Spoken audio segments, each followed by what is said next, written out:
Welcome, everyone. Thank you for joining us for today's webinar. My name is Bill Kozad, and I'm the Digital Marketing Manager at Yokogawa Corporation of America. Today we are presenting Attaining Proficiency in Industrial Pressure Measurements, presented by Michael Keller and Jason Pittman. Now, without further ado, we'll turn the time over to Michael Keller and Jason Pittman. Michael has been with Yokogawa for 7 years. He's the Sales Support Manager. Previously, he has held positions in sales, product management, and application engineering for Yokogawa's Field Instruments. Michael has a BS in mechanical engineering from the Georgia Institute of Technology. Outside of work, Michael enjoys playing golf. Jason is a field application sales specialist in the Midwest region with over 11 years of experience in process automation control instrumentation. He has vast experience in petrochemical, pharma, food and beverage, water and wastewater, chemical blending, petroleum, and process piping. Jason has a BS in communication from Bradley University in Peoria, Illinois. Take it away, Michael and Jason. Good morning. I hope everybody's doing well. This is Jason Pittman out of the Midwest. I hope everybody is staying safe and healthy at this time. So, as you know, the four most common plant measurements out there are pressure, temperature, flow, and level. Today we're going to discuss pressure. Basically, that is the amount of force exerted over the area, over a unit of area, and mathematically you can see that pressure is expressed as pressure will equal that force over area. The force may be exerted by not only liquids but gas and solids. So we take a look at just some of the pressure basics out there. We'll start off with gauge. Gauge pressure, that's always going to be relative to an atmospheric pressure. So as gauge pressure has a positive reading, that pressure is above atmospheric, and the negative is below atmospheric. These type of transmitters, they're typically using a small reference port to obtain that atmospheric reference pressure. Absolute, on the other hand, that's going to use a perfect vacuum or an absolute zero as its reference. These pressure measurements are always a positive. The nice thing about absolute pressure transmitters, they're not affected by changes in any kind of a local atmospheric change. So vacuum, is a pressure between atmospheric pressure and an absolute zero pressure. And then finally, to round it off, DP is a differential pressure measurement that will take two ports, one being the low side pressure, and compare it to the high side pressure, and that will give you that reading. So as you know, Yokogawa offers the three different styles of absolute, DP, and gauge transmitters. You can see from this slide that the traditional mount transmitter is available in absolute, DP, and gauge, but our gauge and absolute also has an inline mount as well. So taking a quicker look inside the traditional mount transmitter itself, you can see here that when we have a traditional mount, we're able to isolate the sensor measuring element from any kind of process temperature or process pressure. So what you're seeing here is you've got two diaphragms on either side that can take that pressure from the high or low side, and that's going to actually push a small amount of fill fluid up onto the sensor element and put, in the Yokogawa case, one of our H bars in compression and one in tension. And this will then give us our DP reading. So when we're talking about pressure, we need to just kind of take a quick moment here and look at some of those common sensor types that are used in the industry today. So we'll just start off capacitance, just a little bit more of how these things work. The capacitance principal sensor is basically a large capacitor, which is one fixed plate and one movable plate. These are linked to a mechanical output of a diaphragm via fill fluid. Between these plates is a dielectric material. When the capacitor is energized, changes in the pressure at the process diaphragm are hydraulically transferred to the movable plate, causing the distance between the plates to change. This change in distance changes the capacitance between the plates. The capacitance detector circuit senses the change in capacitance, and the circuitry in the sensor is characterized to know that the Y change in capacitance equals an X change in pressure. The output signal from this type of sensor is small and analog. Being an analog signal, an A to D converter must be used to convert the signal to a digital to be used by the transmitter's processing circuitry. Now we take a look at piezoresistive. Now this is going to use a piezoresistive effect to measure that pressure. This will state that resistance of the semiconductor changes as the mechanical stress changes. The mechanical stress is caused by the process pressure changes. During the operation, changes in pressure at the process diaphragm are hydraulically transferred via that fill fluid to a sensor diaphragm. The circuitry in the sensor is characterized to know that Y change in the resistance equals the X change in pressure. Although these are different types of semiconductors that can be used, typically a single crystal silicone is the most widely. These sensors use 4 piezoresistors that are connected to form a Wheatstone bridge circuit. To maximize the output of that sensor and to reduce sensitivity errors, The output signal from this type of sensor, again, is analog, so an ADD converter is going to need to be used. Then we took a look finally here at the silicone resonance sensor. These are fabricated from a single crystal silicon using a 3D semiconductor micromachining technique. Two H-shaped resonators are patterned on the sensor, each operating at a high frequency output. As pressure is applied, the bridges are simultaneously stressed, one in compression and one in tension. The resulting change in the resonant frequency produces a high differential output directly proportional to that applied pressure. This simple time-based function is managed by a microprocessor, and the microprocessor can receive the digital signal directly from the sensor without having to go through that AD converter. This improves the overall accuracy of that transmitter, since even though it's small, there is a certain probability of error each stage of the conversion. In a DP application, the microprocessor can also use a two-frequency to determine the static pressure. So therefore, these sensors can measure two different process attributes with one single sensor. So just to take a quick look at the history of Yokogawa and where we've been from transmitters and pressure transmitters to where we are now, you can see back in the 60s, we started off with the DP cell side. We moved on to capacitance and piezoresistive. And then in the 90s, a silicone resonance sensor was developed. About 94, it was repackaged and introduced in the North American market as the EJAA series. And then about 2004, we did an update to that EJA series to the EJX. We took advantage of some of the newer technologies out there, some of the features that we could add to our transmitters, things like quicker response time, better accuracies. And then later in about 2012, we decided to do an up facelift and a redo of our EJAA series to give a more economical transmitter available to our customers. So today and going forward, we have both the EJAX and EJAE transmitter available. So just kind of back to the different type of sensor types that are out there. We'll take a quick comparison between the three that we talked about before. On the capacitive side, this is a reliable low pressure performance and vacuum performance transmitter. It's a very mature design. But some of the disadvantages of this, they're electronically complex, again, can only measure one process variable.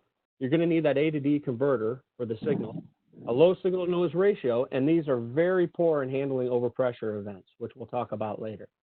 This is a passive sensor, so it's waiting for something to happen. Piezoresistive, passive as well, has quick response time. They're easy to manufacture, but they have a big problem with large temperature swings.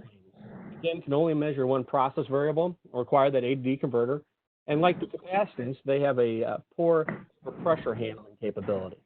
Now, the silicone resonance sensor, which is what Yokogawa uses, very stable, repeatable on their outputs. We have a digital signal, active sensor, as we mentioned before, and a high signal to noise ratio, high accuracy and predictable. Again, this is a multi-sensing transmitter. The really only disadvantage is sometimes they're relatively complex to manufacture. So once again, looking at the silicone sensor technology and how it's being multi-sensing, as I mentioned before, Yokogawa's DP sensor can measure DP as well as static pressure with a signal transmitter. So we've got the silicone resonance sensor I mentioned before. It's a single crystal silicone with two H bars, or two H-shaped resonators, and these are patterned on the sensor. They're each resonating at a high frequency output. So as the pressure is applied, the bridges are simultaneously stretched, as I mentioned before, one in compression and one in tension. The difference between these two frequencies is proportional to differential pressure, but the addition of these two frequencies is proportional to static pressure. So in between, the sensor has a natural thermocouple between these two dissimilar metals in the sensor's construction. Now, this allows us to take the sensor, allows us to have the sensor measure the temperature within itself. The transmitter uses that static pressure measurement and the temperature measurement to perform a dynamic compensation, so this corrects for process changes in real time. And I believe Michael will talk more about that in a little bit. Right now, I'm going to flip this over to Michael so he can talk a little bit about transmitter performance as well as calibration. Okay, thanks, Jason. Okay, so we'll get into, that's a real good explanation, all these different sensor types. But what does that really mean in terms of the real-world performance of pressure transmitters and what you need to do with those? So we'll talk about that a little bit. So what is real-world performance of a pressure transmitter? So all pressure transmitter manufacturers kind of get down to the nitty-gritty in terms of their reference accuracy. So they'll say, we have 0.055% of span, 0.04% of span, 0.025% of span, getting really down low to almost like a laboratory environment. But that's just your reference accuracy right after you calibrate that transmitter in a temperature controlled lab, relative humidity controlled. So it's not a real world environment. So really when you want to judge a pressure transmitter's performance, you got to take into account the real world performance. So there's a lot of things that can affect pressure measurements. So temperature effects. So you have ambient changes, from day to night, summer to winter, but you also have process temperature changes that can affect your pressure measurement. Static pressure. So if you have, a differential pressure application, if you're working at, 0 psig, that's relatively stable. But if you get up to 1,000 psi, that's going to have an effect on that differential pressure. So you got to take that into consideration. And then lastly, overpressure effects. So we'll talk about this more, what that is. But basically, if you go outside the specifications of the transmitter, if you overpressure it, how will that affect the performance of a transmitter, depending on how it's realized? So we'll talk about that a little bit more. So the way we kind of quantify real-world performance is this total accuracy spec. So I won't go into a lot of detail about it, but basically what we talked about, temperature effects, static pressure effects, and overpressure effects are all considered to basically give you a quantifiable number for the total accuracy, the total error of a pressure transmitter. So you can see all those values are taken into consideration, and really this is a good definition of how you can really judge the performance of a pressure transmitter. And what we do basically to get that, and what everyone, every manufacturer does, is they characterize the capsule to get better real-world performance. So when we get, a capsule, basically its curve related to, if we input a pressure and what it outputs is a little bit offset, kind of showing this picture on the right. So when we characterize that curve, basically we want to make sure it's accurate over its entire measuring range. So it's as linear as possible, so that if you do rearrange the transmitter, to a smaller span, to a different range along, its measurement range, you can guarantee that accuracy. So we try to characterize these capsules as much as possible just to maintain that accuracy all of the time. Again, get that best real-world performance. And Jason alluded to this, but that silicon resonance sensor that only Yokogawa uses, that multi-sensing technique really has a big effect when it comes to performance. So basically, we are always measuring static pressure and temperature. And again, that's one thing that's really going to affect our pressure measurement. So being able to measure that constantly, we can use that in determining correction coefficients and compensating for those effects and making sure our pressure measurement is as accurate as possible. So that's something unique to us. And again, being able to do that really kind of differentiates us in our pressure transmitter. And then last thing, overpressure. So I'll talk about this, what this really is. So this is mainly for differential pressure transmitters. So if you have, let's say, a common application is, let's say, boiler drum level in a power plant. So you might have incredibly high static pressures, let's say 1,000 psi.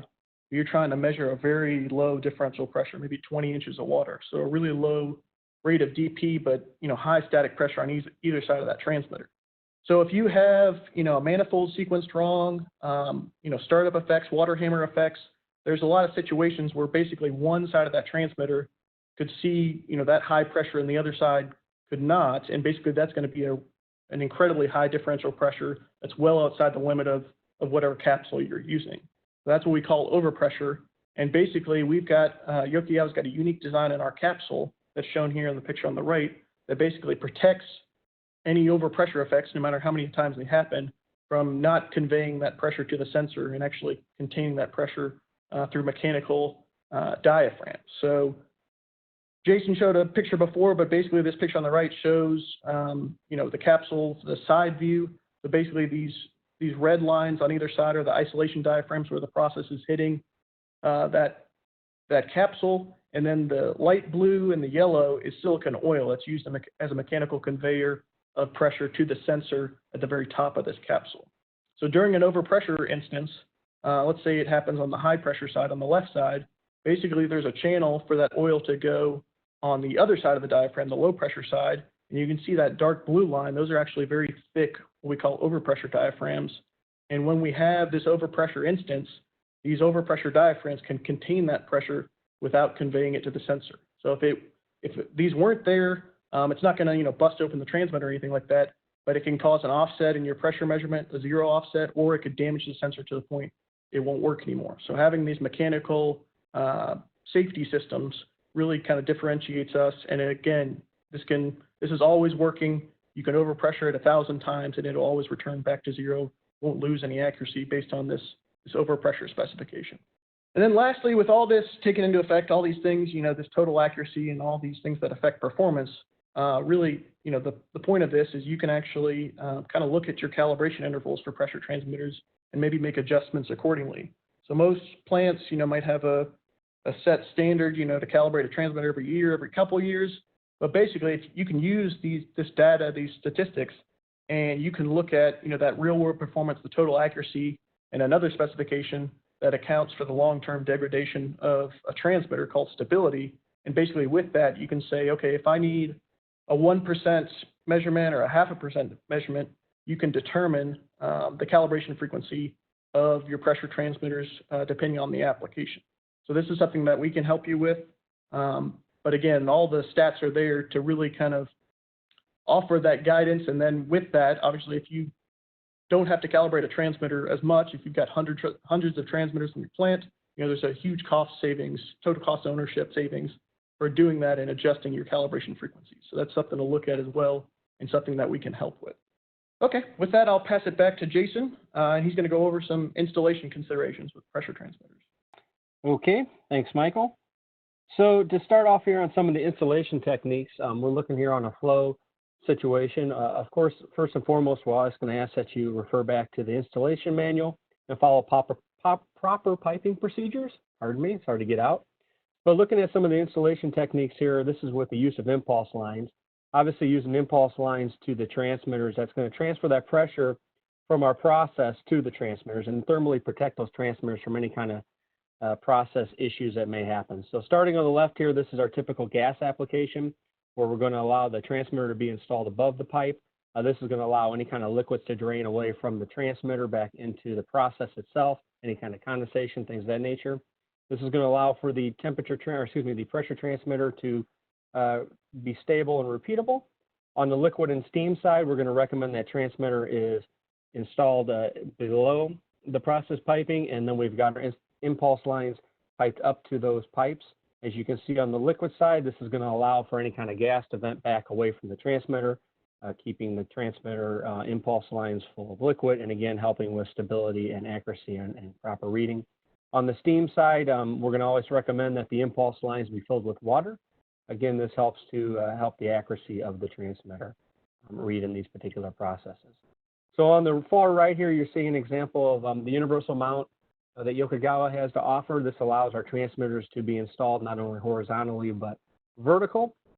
This also allows our customers to keep transmitters in stock to use in any application they may have in their plant. They may not know what type of orientation they may need until the time of needing a transmitter, and this allows them to be ready for those situations. This next installation technique, this is just showing a typical installation of a transmitter in a level application. You can see the impulse lines going to the high and low side of the tank, and then back to a manifold sitting below the pressure transmitter. So instrumentation manifolds, Yokogawa offers these. We have a full line of them. We have the 2, 3, and 5 valve body configuration. These are always going to be recommended practice to have with your transmitter. This is going to allow you to isolate the transmitter from the process. It gives you venting options, reduces the number of leak points. And then again, this is going to enable some on-site calibration and zero checking. Just to take a real quick look at some of the manifold body styles that are out there and offered by Yokogawa, you can see we've got our single flange, the MPT on one side, and then transmitter flange on the other. A remote inline that allows you to put your process impulse lines on there and then have valves to close those off. A typical block and bleed threaded one in the middle, double flange, and then finally our coplanar valve. And again, like I mentioned, this allows you to do some maintenance on the transmitter, zero it, isolate it from the process, and just protect the transmitter altogether. So I'm going to flip this back now to Michael for some configuration and programming. Okay, thanks, Jason. Okay, so we'll get started, setting up a transmitter. We'll talk about that a little bit. So typically, pressure transmitter manufacturers will provide, configuration options, when you buy it, when you purchase from the factory at no charge or maybe for a minimal fee. So generally what that includes, for a pressure transmitter, so you got your calibration range in units, what you want, that pressure transmitter outside of the max range of each capsule calibrated to, you can specify that. set up, for your specific application. Linear square root for the output mode and display mode. So this is for if you want to do differential pressure flow. Let's say you're measuring the pressure drop across an orifice plate, that corresponds to flow. And typically you want a square root output to get that correspondence, the 4:20 to correspond with the flow rate. So you can do that maybe in your control system. So that's why maybe on the pressure transmitter you don't want to do that, or you want to do that. But also you can do it on the display, and that's independent. So you might have a scenario where, okay, the control system's going to do the square root on the output, but I want the display to reflect the flow rate, so we're going to have the display be in square root mode, but the output be in linear. Display scale in units. So again, if you have a display, same thing too. If you want something that's different than the pressure range, like for a flow application, you can have that display correspond to a flow rate or to a level application, whatever kind of scaling you want. The HART protocol, so HART's probably the most common industrial protocol we offer with our pressure transmitters. So you can select the version of HART, HART 5 or 7. The tag number, so an engraved tag either on the neck or a wired-on tag, so that's available as well. And then a software tag, so the identifier in the software outside of the physical hardware tag. So these are just common things for setting up a transmitter.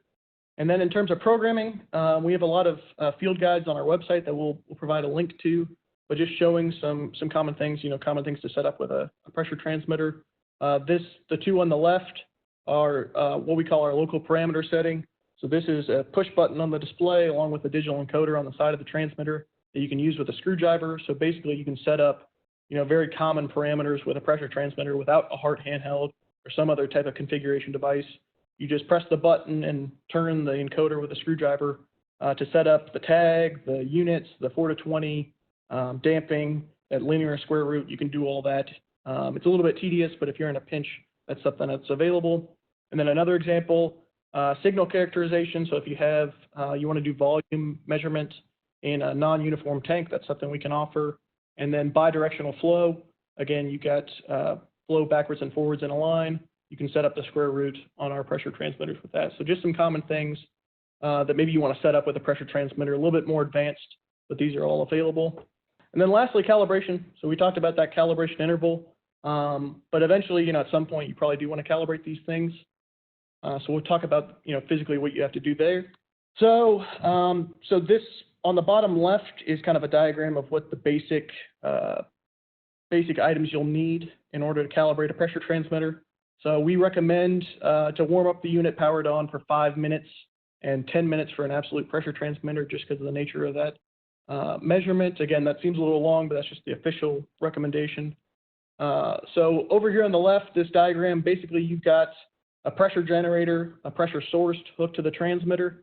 And typically, if you want to calibrate something, that pressure generator, that source and measurement has to be, a common rule of thumb is at least 4 times more accurate than the pressure transmitter itself. So if you have our EJX series of pressure transmitters, that's a 0.04% reference accuracy. You got to have a 0.01% calibrator to really effectively calibrate that device. So be aware of that. So we've got the generator hooked to the pressure transmitter, and then you're measuring typically with a voltmeter, across a resistor. You just want to measure that output to make sure it corresponds to whatever pressure source you're applying. And then if you have the measurement range is 0 inches or shifted in the positive direction, what we call a suppressed zero, you want this configuration when you're applying a positive pressure. If the measurement range 0% is in the negative direction, an elevated zero, you want to use a vacuum pump with the same configuration in terms of calibrating a pressure transmitter. So typically you're going to, depending on what range you're going to set up this device, you want to apply reference pressures of 0%, 50%, 100%, and then back down to 50 and 0. So we want to go back down always just to make sure there's no hysteresis, no offset from pressuring that device up. So this is what we call a 5-point calibration because we're measuring over 5 points. If you want to be even more accurate, you can do a 9-point and add 25% and 75% at each end, but that's another option. You calculate the errors at each point, so the difference between that, that output reading and the reference pressure reading, and just make sure that they're well within the accuracy requirements of the transmitter. And then, typically, hopefully, you don't have to provide any offset. As left as found, you don't need to trim it, or we have some options to do a sensor trim or an analog output, which I'll go into details if you do find that there is an error with your pressure transmitter. Okay, so so here's the different options. So when you do need to trim that transmitter, if you find that it's not accurate, so a zero trim, this is common even if you're not calibrating. Once you install the transmitter, maybe apply pressure to it. If you have, like Jason mentioned, if you have a manifold, that's a really convenient device for doing a zero adjustment. You can equalize the transmitter typically like a differential pressure transmitter, but you always want to do a zero adjustment when the transmitter is installed and at working pressure and isolated. So zero trim is just that 1 point adjustment, again, to account for mounting position effects or any zero shifts. The full sensor trim, so this is a 2 point process. You're trimming at basically your 0 point and your 100%, and then everything in between is linearized. So if you find errors when you do that calibration, you have to figure out a linearized trim to basically accommodate whatever errors you found when you did that calibration. And you always want to adjust, if you're going to do a full sensor trim, you always want to adjust that lower pressure first, do that zero trim first, and then do the 100% because the 100% can provide some offset if you do it the other way. And we do have basically an auto sensor trim with our pressure transmitter, so you can basically tell it, okay, here's 0 inches of water. If the transmitter is reading a half an inch of water, you can say, okay, make it read 0. And then same thing on the high end. If you're at 100 inches of water and your calibrator saying, or the transmitter is saying you're at 101 inches of water, you can just tell the transmitter read 100, and you can trim it that way. You don't have to do any math. You can just tell it what you want it to read. That's that auto sensor trim. D to A trim. So this is kind of outside of the calibration, but this is just a fine tune adjustment. If you notice the 4 milliamps or the 20 milliamps are a little bit off, you can make that fine tune adjustment with the D to A trim. And then a very nice feature, if you mess up in terms of trimming, because we again are affecting the kind of factory calibration of these transmitters, you can always reset them with Yokogawa transmitters back to the factory setting. So there's a clear pressure sensor trim parameter, and then also that static pressure, that multi-sensing capability, you can clear that measurement as well if you mess up and trim the transmitter incorrectly. A common one is if someone gets an absolute pressure transmitter and they zero it at atmospheric conditions, basically they've turned it into a gauge. So having this reset option, is very useful in that case. So that's a common one we hear about in our support group. And then back to these field guides. So we do on our website, if you go look at any pressure transmitter page, you'll see these field guides. And there's one detailing the sensor trim and goes through step by step, basically how to do these adjustments based on installation effects or if you're going to do a calibration. Okay, so I'll pass it back over to Jason to talk about some advanced pressure applications. Okay, thanks, Michael. So jumping in on some of these applications. So we're looking at DP flow measurements using the transmitters. So obviously on the DP flow, we're basically dealing with Bernoulli's principle here. So the increase of fluid velocity resulting in a decrease in pressure. So as you can just see here on this brief overview, the differential pressure across the known geometry of primary element, whether that's an orifice plate, a venturi, something of that nature, that causes that loss in pressure, and that is proportional to flow. So just a simple DP application, you're going to have your primary element, again, whether it's an orifice plate or a venturi, impulse lines down to that secondary element or to that secondary element, which is DP transmitter. And then for more advanced applications, you may add a pressure or a temperature transmitter to dynamically compensate for some of the changes in the process, a flow computer to manage some of that, and then a gas chromatograph. So just taking a look at one application using a primary element here. So the differential flow meter, whether this is a venturi flow nozzle or an orifice plate or an inline instrument that is installed between two pipe flanges. So in this picture, you can see the pressure taps are added to each side of that orifice plate to measure the pressure differential. So the velocity of the fluid leaving the orifice plate is greater than the velocity of the fluid entering that orifice. So applying Bernoulli's principle here, the increased fluid velocity results in a decrease in pressure. So as the fluid flow rate increases through the pipe, back pressure on the incoming side increases due to the restriction of flow created by the orifice plate. So the pressure of the fluid at the downstream side of that orifice plate is less than the incoming side due to that accelerated flow. So with these known differential pressure, the velocity of the fluid, the volumetric flow rate can then be determined. So this is just showing you a number of comparisons of common and primary elements that are available.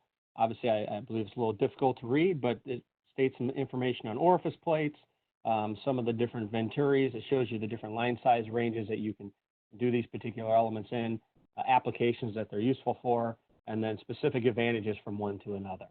This is a slide that shows a solution of Yokogawa's transmitter as well as a Varibar and a nozzle. So using this type of solution, this can some increase in DP across the standard Varibar. This increases our operating range, especially in low flow applications. Using different solutions like this could give you an advantage if you've got some limited straight room requirements to get a meter in where it may not be possible other times. Looking at this multivariable transmitter, we talked before some of the simple items that are needed to set up a mass flow reading on an orifice plate.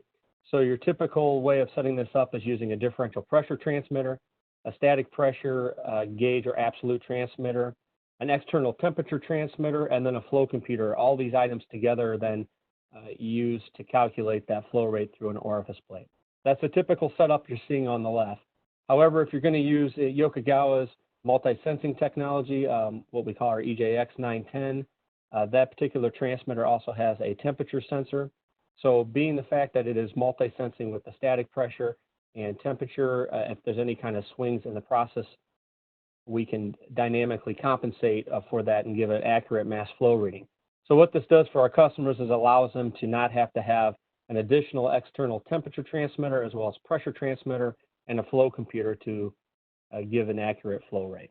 So to kind of round things out, this is going back to Michael to finish up with some of the remote diaphragm seals and some of those best practices. Thanks, Jason. All right, so just to talk first thing, what is a diaphragm seal? So, we showed that kind of pressure capsule. It's got those diaphragms and that silicone oil that's being conveyed to the sensor. All a diaphragm seal is just kind of an extension of that. So you've got your transmitter diaphragm, but we're adding another external diaphragm, some more hydraulic fluid, typically an oil. And again, that oil is a great mechanical conveyor of pressure, eventually getting to that sensor. You can see in the picture on the right, that external diaphragm is that remote seal on the very left side of the picture. And then we've got a capillary filled line, which is very common, filled with oil. And then we're connecting to that transmitter diaphragm in the cover flange. So why do we use diaphragm seals, especially in level applications? Again, there's a bunch of different reasons. Level, pressures, height times specific gravity. But why do we use these diaphragm seals? So a couple of reasons. So high temperature applications. The regular pressure transmitter without remote seals can handle 250 Fahrenheit. That's just the limit of the oil. That's pretty commonplace across the industry for pressure transmitters. So adding these remote seals, we can get to 750 Fahrenheit and above. So we can do a lot higher temperature applications. With remote seals, with corrosive service, we can sometimes, manufacturers can sometimes get different wetted materials a little bit easier with remote seals. Again, it's just the diaphragm and limited surface area. So again, using remote seals kind of helps with getting some of those exotic metals like hastelloy and tantalum and others. Isolation from the process for safety. So again, having that capillary, having that remote diaphragm, again, you can get the transmitter away from the process if there is any issues with it being a safety issue. Suspended solids in the process. So if you have any sticky applications or slurries, again, that small process port on a typical pressure transmitter is a 1/4 inch NPT or maybe a 1/2 inch NPT, but having a 3 inch, 4 inch flush flanged diaphragm, again, it helps if you have a sticky process like that. Sanitary connections for the food and beverage industry, so we can get these remote seals, these diaphragm seals, with tri-clamp connections, with all the approvals needed for food and beverage. Replacement of wet legs. So wet legs are just stainless steel tubing impulse lines filled with condensate. But a lot of times they'll empty and fill, and it can cause an incorrect reading in your pressure measurement. So having this sealed, isolated system kind of helps, eliminate that problem. Ease of cleaning between batches. So there's an accessory with a remote seal called a flushing ring, called a calibration ring. Basically, you can flush out, the diaphragm of a remote seal if there's any buildup, but you can also use that. It has a port that you could tie in if you want to calibrate as well without removing the transmitter from the process. And lastly, user safety. So if you have a remote seal, we can get different fill fluids that won't react with reactive processes. So inert fill fluids that, again, for safety, we can offer that with remote seals. Okay, just to go over some terminology if you're not familiar. Diaphragm seal, again, we kind of talked about this, but a couple other names for them: remote seals, chemical seals, or some people call them isolators. What we call process wetted, so wetted materials. So for a diaphragm seal, anything that comes in contact with the process, so the diaphragm, any lower housings or any reducers if we want to offer a smaller connection, and any gaskets or O-rings that are included with the diaphragm seal assembly. Like this picture on the right, it'd mainly be the diaphragm and the gasket surface area and the weld ring, but like that backing flange is not a wetted part. So non-process wetted, again, that upper housing, any assembly hardware, that's what we call non-process wetted for remote seals. The diaphragm, again, the thin flexible membrane, separates the process from the instrument. So we also call them membrane or sensing element. System fill fluid, so again, the fluid installed behind the main diaphragm, seal diaphragm, and into the instrument. So it transfers that pressure mechanically from the diaphragm to the instrument. So again, typically an oil or something similar. And then the flushing port, we talked about that either on the lower housing or what we call a flushing ring. So again, you can clean out the diaphragm if there's buildup, or you can use that to calibrate off of without removing the entire assembly from the process.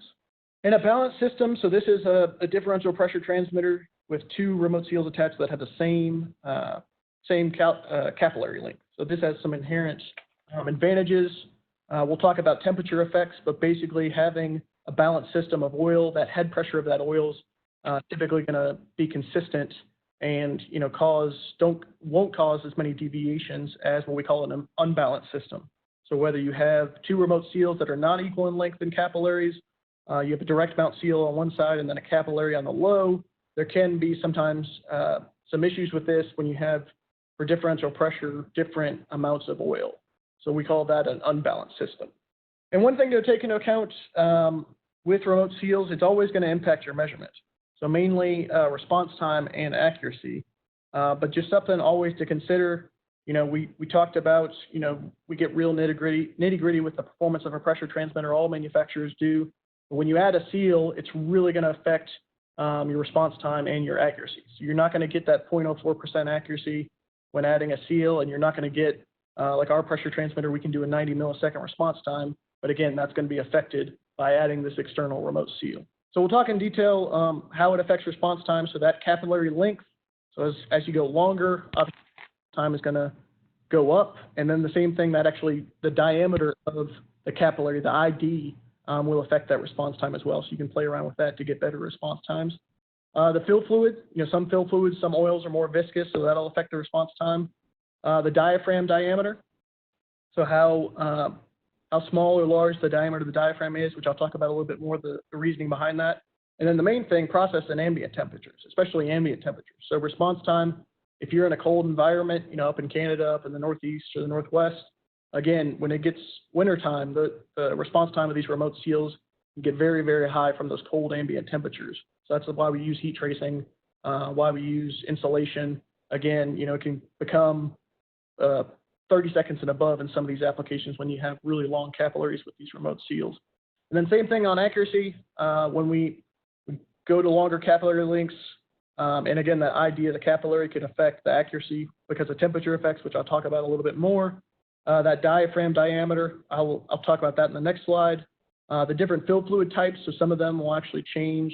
They'll have different coefficients for volume expansion and density expansion or density change, depending on the fill fluid.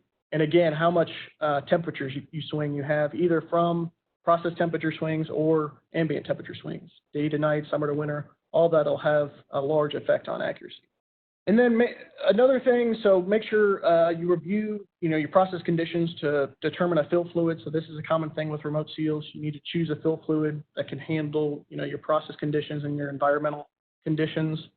So your measurement range, whether you're measuring pressure level on the tank, or sometimes we'll use seals on flow applications if they're really nasty slurries or something that's going to gunk up the pressure transmitter connections.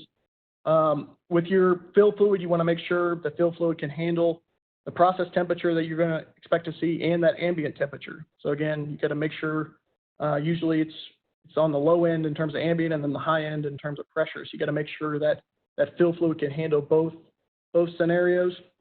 And then what type of process you're in will make a big difference on what fill fluid you choose. So if you're in food and beverage, typically you're going to want a food and beverage grade fill fluid that can handle if there was a breach. There's no issues there. Chemical industry, so if you have a reactive process, you want to make sure you have an inert fill fluid to handle that. And then in the water industry, similar to food and beverage, you want to make sure you have a fill fluid that won't corrupt that process. And then lastly, vacuum. So whenever you have an application like the blanket on a tank sometimes has a vacuum. So any vacuum applications, depending on how deep they're going into vacuum, that will actually collapse the temperature envelope on your fill fluids. You want to make sure, number one, that fill fluid can handle vacuum conditions. And number two, when it is in those vacuum conditions, what temperature limits are there, and is the process and the ambient still going to be able to accommodate that? And then lastly, I alluded to it, but these temperature effects. So remote seals, again, we're adding a significant amount of oil or some other hydraulic fluid to these pressure transmitters. And basically, this is a sealed system. We got that, isolation diaphragm, and then it's sealed to the transmitter, all this oil. So basically, that oil has nowhere to go. So one issue with remote seals are these temperature effects. Again, either process temperature changes or ambient temperature changes. Basically, that fill fluid, just like any fluid, is going to expand and contract with temperature. And because that fill fluid has nowhere to go, it will convey an incorrect pressure reading to the transmitter as it expands and contracts with temperature. So you can see a lot of times if you or a remote seal measurement, you can see from day to night, summer to winter, as that ambient temperature changes, you can actually trend the pressure changes because of this temperature effect. So it's a big issue with remote seals. The one way to get around it, the traditional way, is to go to the largest diameter diaphragm as possible. So the larger the diaphragm is, typically the more flexible.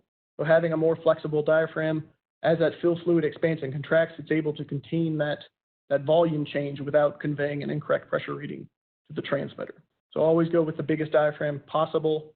Right here on the bottom left, there's a good chart that's a good rule of thumb. This isn't a guaranteed, this is what you should use, but it's a good kind of practice. Like if you have a low pressure range, low differential pressure range, 10 to 100 inches, you want to have at least a 3-inch diaphragm. But if you're doing, a gauge application, in the nature of 200 to 1,000 PSI, you can go with a smaller diaphragm because those temperature effects aren't going to be as much with the higher pressure. Typically, they're going to be in the inches of water realm, these temperature effects.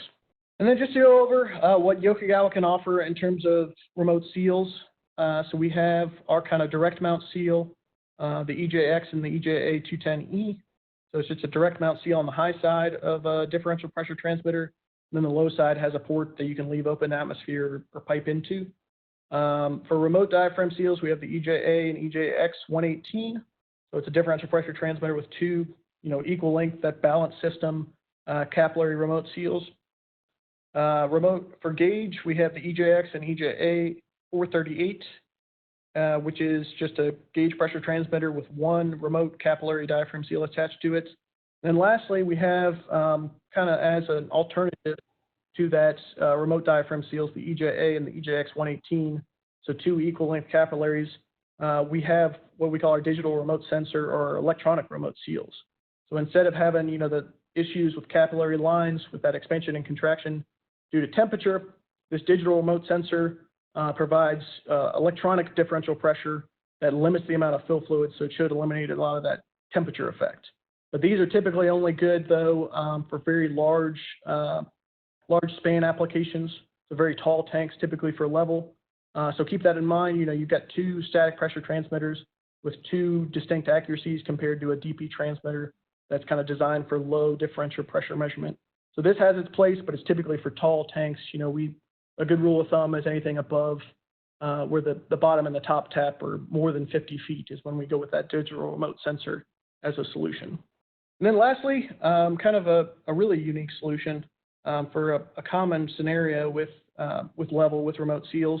So this picture on the right is a good example. We talked about temperature effects, but this scenario, and we talked about the advantages of a balanced system, but this scenario is a pretty common one. You've got a tank that might be out in the tank farm, and basically that bottom tap at the bottom of the tank is isolated or shaded from the sun, maybe from another tank, but the top tap is getting direct sunlight throughout the day. So you've got these remote seals, they're big hunks of metal stainless steel, a 3-inch flange.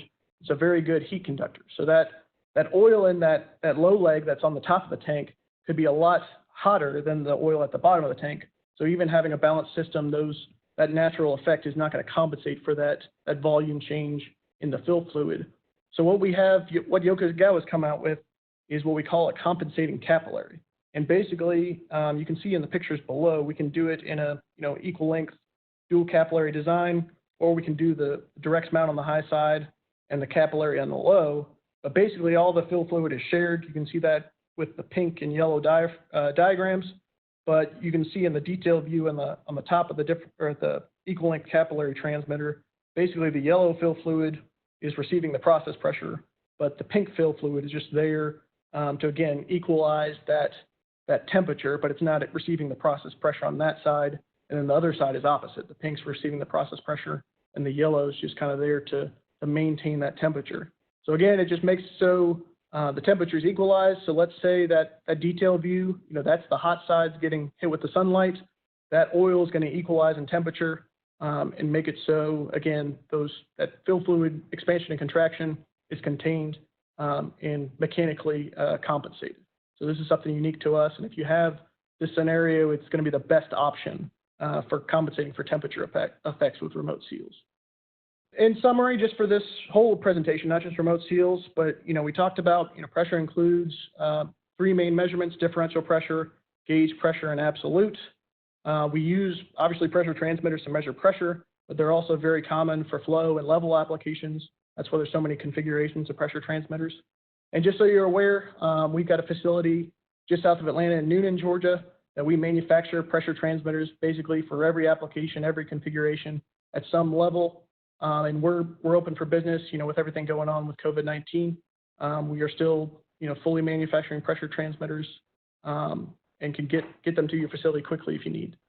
Oh, and one last thing. So we do have some additional resources. So these are on our website, and we'll try to provide a link for these as well. But there's a pressure handbook, which kind of goes into a little bit more detail with this same topic on pressure measurement from an educational standpoint. Then we do have a nice video of 10 common pressure transmitter questions that one of our application engineers goes over what the answers are to those. Okay, I think we'll kick it back to Bill for any questions. Great. Thanks for that, Jason and Michael. That was great information, and we are seeing a lot of engagement. We've got quite a few questions that I'm going to field to you. So the first one, for a level measurement, is it possible to get both the DP level and tank pressure from a single instrument? Yeah, Jason, you take that one, or you want me to take it? Go ahead, Michael. Okay. But yeah, so because of, and I think Jason talked about this, because of our multi-sensing technique, you can get, again, the differential pressure will represent the level for a blanketed tank, and then you can also get that low pressure side, static pressure, as a secondary output, either on the display, or if you can read heart variables, you can read that blanket pressure independently. And then as another alternative, if you can't read the heart variables, we could provide like a heart splitter to get another 4-20 to correspond with that blanket pressure, so you don't have to have an additional transmitter. So yes, is the answer to that question. Now, if I have a question or issue with an application, what is the best way to reach a Yokogawa expert? Okay, so I talked about, I'll take that one. So I talked about Noonan, just south of Atlanta, but we've got 400 people, and we've got over 20, support and TAC agents that are available to answer any questions. So we have a generic email, support@us.yokogawa.com, that you can email any questions, and then our phone number, 1-800-524-7378, that you can reach any of those. They'll ask you a series of questions, but they'll get you to the right person to answer any of your pressure or other instrument questions. And do you provide manifolds pre-assembled and leak checks with transmitters? I'll take the series of these. So yes, so in Noonan, we've got a full capability to attach and pressure test manifolds. So they come as one assembly to you. You don't have to torque any bolts, go to any torque specs. They come ready to go, so ready to be installed in your process. Now, is the coplanar manifold the same as the wafer in the Yokogawa offering? Yes. So we call ours a wafer style, but it's effectively a coplanar design. There is another manufacturer that they have specific process spacing for their installations that we can accommodate. But typically, if you're replacing a manifold, you don't need to worry about that. So we can offer the wafer as a replacement for the coplanar design. Can you speak a little bit to the comparative effect of humidity on silicon resonant compared to capacitance and piezo sensors? There should be a huge effect on humidity specifically. Obviously static pressure temperature is going to make a big effect, but all three designs really shouldn't have, as I'm aware, a large impact due to humidity. That's a good question. Maybe we want to follow up with that, but I've never really heard of humidity really affecting our transmitters outside of, we have them installed obviously, down in Florida and the Caribbean, really humid environments. Only issues is maybe, if you don't seal covers, make sure those O-ring are engaged, you can get a lot of a humidity buildup and maybe have some failures there, but that's just more on nothing to do with the sensor itself. Let's see, we've got another one here. Is there only one thermocouple sensor in silicon resonant? So there's only one in the capsule, so that's what we're using for compensation, and you can get that as an output, but it's mainly just for diagnostic purposes. It's not going to be representative of process temperature, but we also do have one that you can read as well on the amplifier. So you can get amplifier temperature and capsule temperatures as a secondary output. But again, neither one of those is going to be process temperature. Two left. Okay. Standard silicone fill oils are used in silicon resonant. Are there different fill oils? Correct. Yeah. So there is on remote seals and our standard transmitter. So we can get, like a inert fill fluid, a fluorinated oil. So we can do that as an option. And then with the remote seals, so that's on the standard transmitter. With the remote seals, we can do that as well, but we can also get those food grade fill fluids. We can get different types of oils that, will help, do higher, lower temperatures, help with vacuum. Based on different applications, we can offer a lot of different fill fluids. Excellent. And the last question, does Yokogawa offer PVC coated capillaries? We do. Our standard, I know with, so we partner with a third company, Waika. We can get PVC coated capillaries. And I believe, I'd like to confirm this, but I believe our standard, our Yokogawa seals also are PVC coated. Okay, great. That was all the questions. Thank you to everybody for participating today and joining us. We thank you especially for your engagement and sending in these questions. It makes it a lot more fun for us and a lot more interesting to everybody listening when there's actual questions out there. So thank you for that. As you leave the webinar, there will be a survey. We ask that you fill that out and let us know what you thought of this webinar. And I believe there's a question asking for ideas for future webinars. So we look forward to seeing your feedback there.